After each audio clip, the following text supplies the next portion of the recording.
Hi students, welcome to LMD. നമുക്കിന്ന് 10ാം ക്ലാസ്സിലെ പാഠഭാഗം ആരംഭിച്ചാലോ? 2025-26 പുതിയ ടെക്സ്റ്റ് ബുക്കാണ്. പുതിയ ടെക്സ്റ്റ് ബുക്ക് ആണെങ്കിൽ തന്നെയും പാഠഭാഗങ്ങളെല്ലാം പഴയതുപോലെ തന്നെയാണ്. ചെറിയ ചില മാറ്റങ്ങൾ മാത്രമേ ഉള്ളൂ. ഒന്നാമത്തെ പാഠം സമാന്തര ശ്രേണി, അതല്ലെങ്കിൽ ഒന്നാമത്തെ ചാപ്റ്റർ ഒന്നോ ഒന്നാമത്തെ യൂണിറ്റ് ഒന്നോ ഒക്കെ നമുക്ക് പറയാം. സമാന്തര ശ്രേണി. അപ്പം വെക്കേഷൻ ആണെങ്കിലും നമുക്ക് കളിയോടൊപ്പം പഠിത്തവും ആവശ്യമാണ്. ഫുൾ ടൈം കളിച്ചുകൊണ്ട് കിടന്നാൽ പിന്നെ പഠിക്കാൻ നമുക്ക് തോന്നില്ല. ദിവസവും കുറച്ച് സമയം വീതം നമ്മൾ പഠിക്കണം. ഓക്കെ, എന്താണ്, നമുക്ക് ചാപ്റ്ററിലോട്ട് പോകാം. എന്താണ് സമാന്തര ശ്രേണി? ആദ്യം നമ്മൾ ശ്രേണി എന്താണെന്നറിയണം, അല്ലേ? അപ്പോൾ എണ്ണൽ സംഖ്യകൾ നമ്മൾ പറഞ്ഞു നോക്കാം.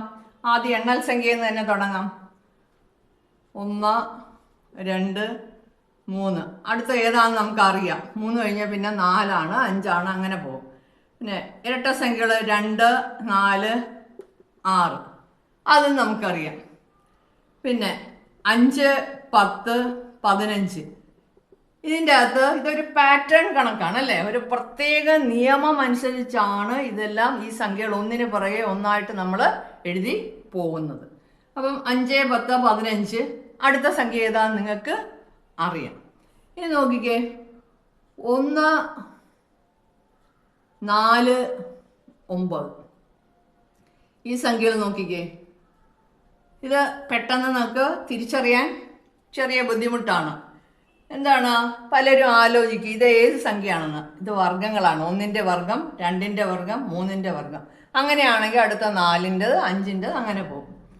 ഇങ്ങനെ ഒരു പ്രത്യേക നിയമം അല്ലെങ്കിൽ പ്രത്യേക ഒരു പാറ്റേൺ ആയിട്ട് പോകുന്ന സംഖ്യകളാണ് നമ്പർ സീക്വൻസ് എന്ന് പറയുന്നത്, സംഖ്യാ ശ്രേണികൾ എന്ന് പറയുന്നത്. എങ്കിൽ ഇത് സമാന്തര ശ്രേണിയാണോ? എല്ലാം അല്ല. അപ്പം നോക്കിക്കേ, ഞാൻ വേറൊരു എക്സാമ്പിളിലൂടെ കാണിച്ചു തരാം. ഇവിടെ നോക്കിക്കേ, 3 തീപ്പട്ടിക്കൊള്ളികൾ ഉപയോഗിച്ച് ഞാനൊരു ത്രികോണം ഉണ്ടാക്കി. പിന്നെ അതിൻ്റെ കൂടെ 2 കൂടെ ചേർത്ത് വെച്ച് മറ്റ് 2 ത്രികോണങ്ങൾ ഉണ്ടാക്കി. 5 തീപ്പട്ടിക്കൊള്ളികൾ കൊണ്ട് ഞാൻ 2 ത്രികോണം ഉണ്ടാക്കി. ഇനി ഞാൻ ഉണ്ടാക്കുന്നത് എന്താന്ന് നോക്കിക്കേ. ഇവിടെ എത്രയാണ്? 3 ത്രികോണങ്ങൾ കിട്ടി. ഞാൻ ഉപയോഗിച്ച തീപ്പട്ടിക്കോലുകളുടെ എണ്ണം എത്രയാണ്? 7. അപ്പം ഇത് നമുക്കൊരു ശ്രേണിയായിട്ട് എഴുതിക്കൂടെ? നമ്മൾ ഉപയോഗിച്ച തീപ്പട്ടിക്കൊള്ളികളുടെ എണ്ണം 3, ഇതിലെത്രണ്ണം? 5. ഇവിടെ നോക്കിക്കേ, 7. അപ്പം നമുക്ക് ഇവിടെ 3 തീപ്പട്ടിക്കൊള്ളികൾ ഉപയോഗിച്ചപ്പോൾ ഒരു ത്രികോണം കിട്ടി. അപ്പം ഇങ്ങനെ നമുക്കിതൊരു ശ്രേണിയായിട്ട് എഴുതാം. പിന്നെ 5 തീപ്പട്ടിക്കൊള്ളികൾ ഉപയോഗിച്ചപ്പം 2 ത്രികോണം കിട്ടി. 7 തീപ്പട്ടിക്കൊള്ളികൾ ഉപയോഗിച്ചപ്പോൾ 3 ത്രികോണം കിട്ടി. ഇങ്ങനെ നമുക്ക് എക്സാമ്പിളിലൂടെ, ഉദാഹരണത്തിലൂടെ ശ്രേണികൾ രൂപീകരിക്കാൻ കഴിയും.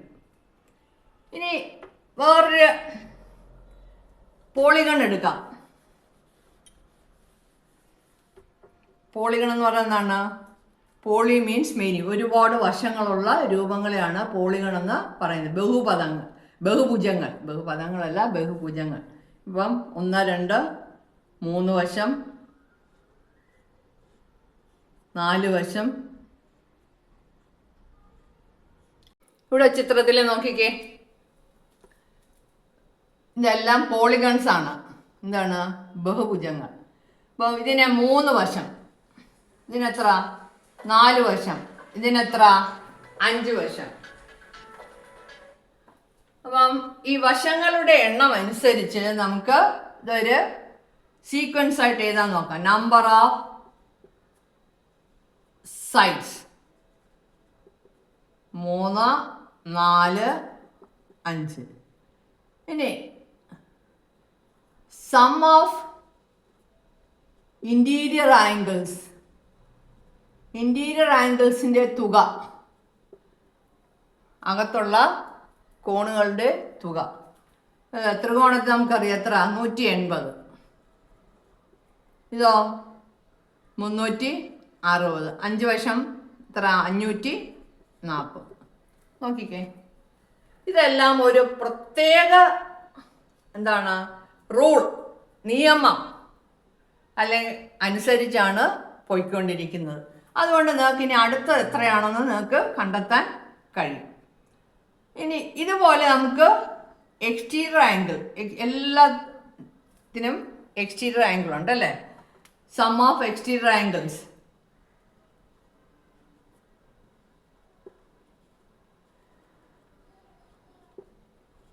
എക്സ്റ്റീരിയർ ആംഗിൾസിന് മാറ്റമില്ല. എത്ര? 360 ആണ്. Sum of exterior angles is 360 degree. അപ്പോൾ എല്ലാം 360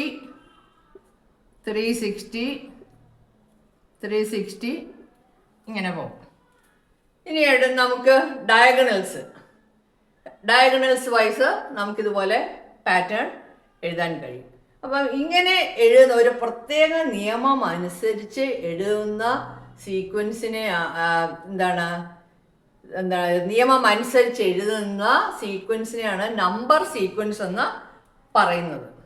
ഓക്കെ, ഇവിടെ അല്ലാതെ ഇപ്പം പടമൊന്നും ചിത്രമൊന്നും ഇല്ലാതെ നമുക്ക് കുറേ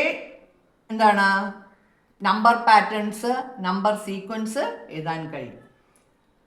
4ൻ്റെ ഗുണിതങ്ങൾ 4, 8, 12. പിന്നെ 6ൻ്റെ ഗുണിതങ്ങൾ 6, 12, 18 പിന്നെ പോകും.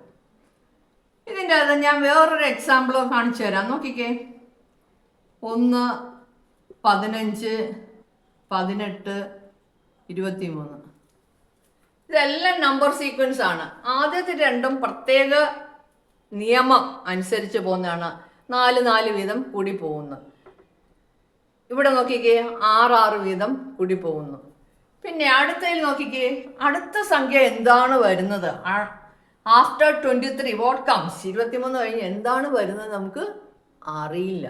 അപ്പം ഇതൊരു പ്രത്യേക നിയമം കൊണ്ടുണ്ടാക്കിയ ശ്രേണിയെ അല്ല, സംഖ്യാശ്രേണിയെ അല്ല. അപ്പോൾ ഇന്നത്തെ ക്ലാസ്സിൽ നമ്മൾ സംഖ്യാശ്രേണി എന്താണെന്ന് പഠിച്ചു. സംഖ്യാശ്രേണി, സംഖ്യകളുമാണ് സംഖ്യാശ്രേണിയായിട്ട് വരുന്നത്. ഇനി അടുത്ത ക്ലാസ്സിൽ നമ്മൾ സമാന്തര ശ്രേണി എന്താണെന്ന് പഠിക്കും. അപ്പോൾ ഇത് ചെറിയ തോതിൽ ഇന്ന് ആമുഖമായിട്ട് ഇത് പഠിപ്പിച്ചെന്നേ ഉള്ളൂ. അപ്പോൾ അടുത്ത ക്ലാസ്സിൽ നമുക്ക് നല്ല രീതിയിൽ എക്സസൈസ് ഒക്കെ ചെയ്ത് പഠിക്കാം. Okay, by.